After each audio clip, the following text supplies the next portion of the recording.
ওই বিয়ে শাদীর সময় স্ট্যান্ডার্ড সেট করে দিয়েছে যে ছেলে মেয়ের 99% দোষ থাকলেও প্রবলেম নেই, ফর্সা তো কনফিডেন্স আপনার কাছে মানে মনেই হচ্ছে যে আপনি মিস ওয়ার্ল্ডের জন্য আজকে অডিশন দিতে আসছেন। So, সৌন্দর্য ওইটাই যেটা আপনি সেই নজরে কাকে দেখবেন। যেমন আমার খুব খারাপ লাগে এটা শোনার সময় যে ফর্সা মানেই সুন্দর। যখন একটা কোম্পানিকে আপনি সেই অ্যাক্সেস দিচ্ছেন যে তারা আপনাকে বলতে পারছে, তারা সাহস দিতে পারছে যে আপনি এটা ইউজ করেন 7 দিনের ভিতরে আপনি ফর্সা হয়ে যাবেন, তখনই বুঝবেন যে ওখানে একটা সমস্যা আছে। আমরা অনেকক্ষণ ধরে অনেক কঠিন কঠিন আলোচনার মধ্যে আছি, তো একটু হালকা হই, সবাই একটু রিল্যাক্স হওয়া দরকার। আমাদের সৌন্দর্য নিয়ে যে আপু যে প্রশ্নটা প্রথম করলেন, আমার কাছে আগে আমার জানতে হবে যে আসলে আপনার কাছে সৌন্দর্যটা কি, কনফিডেন্স আপনার কাছে মানে মনেই হচ্ছে যে আপনি মিস ওয়ার্ল্ডের জন্য আজকে অডিশন দিতে আসছেন। So, সৌন্দর্য ওইটাই যেটা আপনি সেই নজরে কাকে দেখবেন। আপনার ওয়াইফ, আপনার মা, আপনার বোন আপনার কাছে কেন সুন্দর সেটা আপনার থেকে পৃথিবীতে কেউ ভালো এক্সপ্লেইন করতে পারবে না, এবং হয়তো মাঝে মাঝে আপনিও করতে পারবেন না। তার কারণটা কি? কারণ সৌন্দর্য বলে না যে it holds in the eye of the বিহোল্ডার।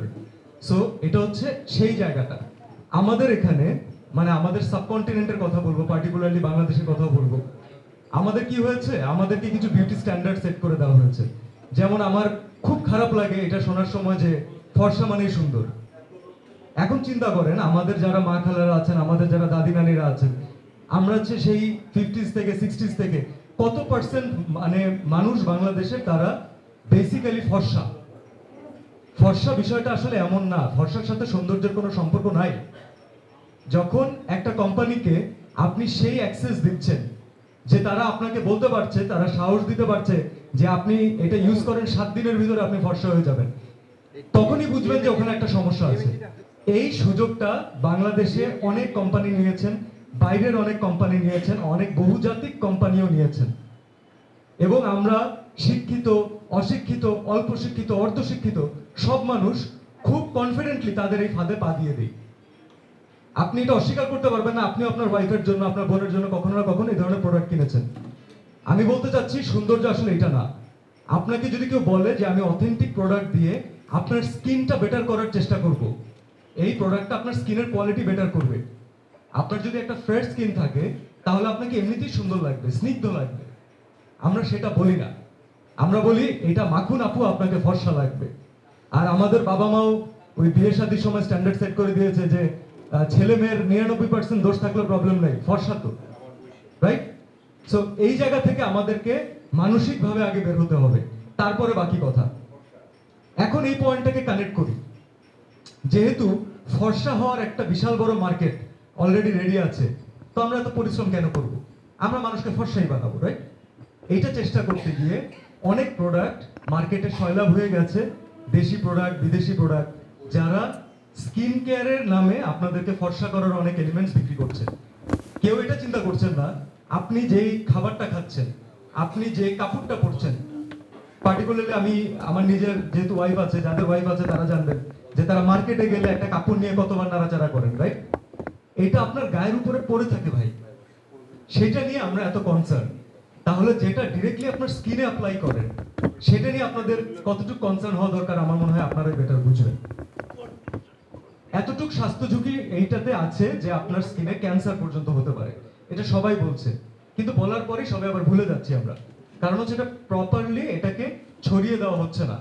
অথবা যারা একটা সোসাইটি পর্যন্ত যারা জিনিসপত্র জানেন, যারা গুগল করেন, রিসার্চ করেন, তারা হয়তো অনেকটা ইউটিউব ভিডিওস দেখেন, যারা তারা হয়তো অনেকে জানেন, কিন্তু আপনাকে তো জানতে হবে যে এর বাইরেও একটা অনেক বড় শ্রেণী আছে যাদের কাছে এসবের অ্যাক্সেস নেই, তো তাদেরকে তো এটা ইনফরমেশনটা জানাতে হবে।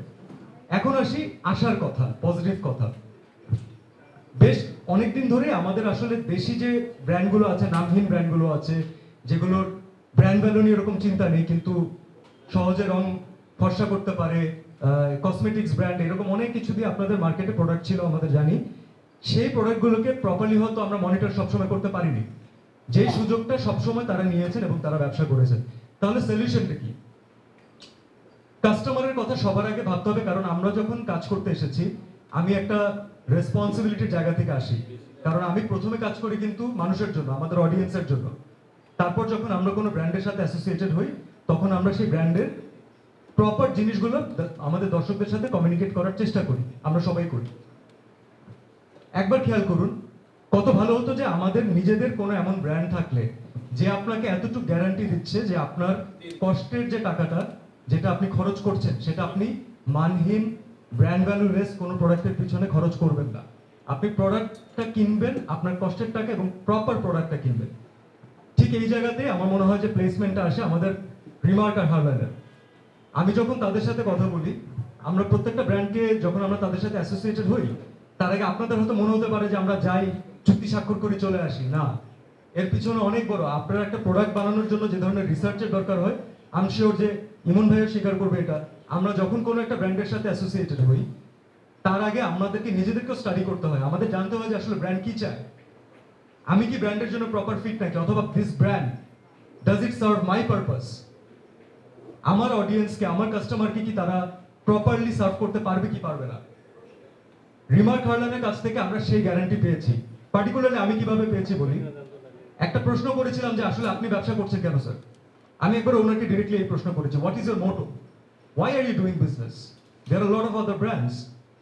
উনি তখন বলেছেন, দেখেন টাকা পয়সা তো সবাই খরচ করছে, বিদেশ থেকে প্রোডাক্ট কিনে আনছে, আমার দেখতে খুব খারাপ লাগে।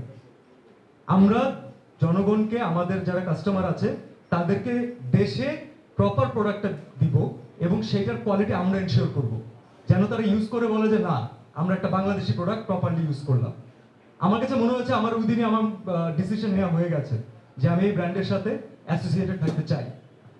এখন বাংলাদেশের আরো বেশ কিছু ব্র্যান্ড তারাও ভালো ভালো কসমেটিক্স নিয়ে কাজ করছেন এবং আমি সেটাকেও অ্যাপ্রিসিয়েট করি, কারণ তারাও আমাদের নিজেদের কোম্পানি, তারা আমাদের দেশের কোম্পানি। কিন্তু রিমার্ক আর হার্লারেরটা যেহেতু আমি খুব ভেতর থেকে জানছি, দেখতে পাচ্ছি তাদের এখন 50টার উপরে ব্র্যান্ড আছে, যেটা আমরা তো সারা জীবন বলে এসেছি। আমরা স্যার যেমন বললেন যে বাংলাদেশি প্রোডাক্ট নিয়ে যখন কেউ বিদেশের মাটিতে যায়, তখন প্রথমে স্যারের উপরে হয়তো এগ্রিকালচারাল প্রোডাক্ট নিয়ে উনি যখন গিয়েছিলেন, তখন হয়তো ওনার উপরও একটা এরকম হাসাহাসির সিচুয়েশন দাঁড়িয়ে যায়।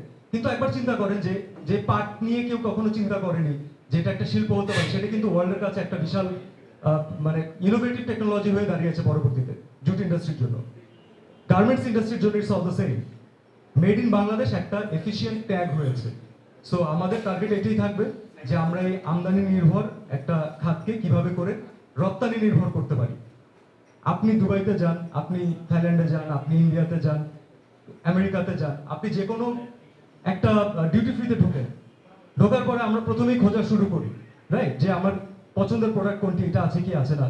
একবার চিন্তা করে দেখেন, আপনি আপনার ফ্যামিলিকে নিয়ে বিদেশে কোনো একটা ডিউটি ফ্রিতে আছেন এবং সেখানে আপনি বাংলাদেশের প্রোডাক্টগুলো পাচ্ছেন যেটা বিদেশিরা কিনছে, এটা তো আমাদের সবার জন্য গর্বের হবে। তো এখানে দায়িত্ব আসলে সবার, তিন ভাবে বলি। প্রথম দায়িত্ব আমি বলবো কাস্টমারদের, সবার আগে কাস্টমারদের। কাস্টমাররা তাদের কষ্টের টাকা খরচ করছেন, তো আপনাদেরকে আরো বেশি কেয়ারফুল হতে হবে আপনারা আসলে প্রপার প্রোডাক্টটা কিনছেন কি কিনছেন না। আপনাদেরকে সেই দায়িত্ব নিয়ে, সেই রেসপন্সিবিলিটি নিয়ে আপনাদেরকে প্রোডাক্টটা নিতে হবে। যারা আপনাদেরকে প্রপার প্রোডাক্ট দিচ্ছে, চেষ্টা করছে, তাদেরকে অ্যাপ্রিসিয়েট করতে হবে।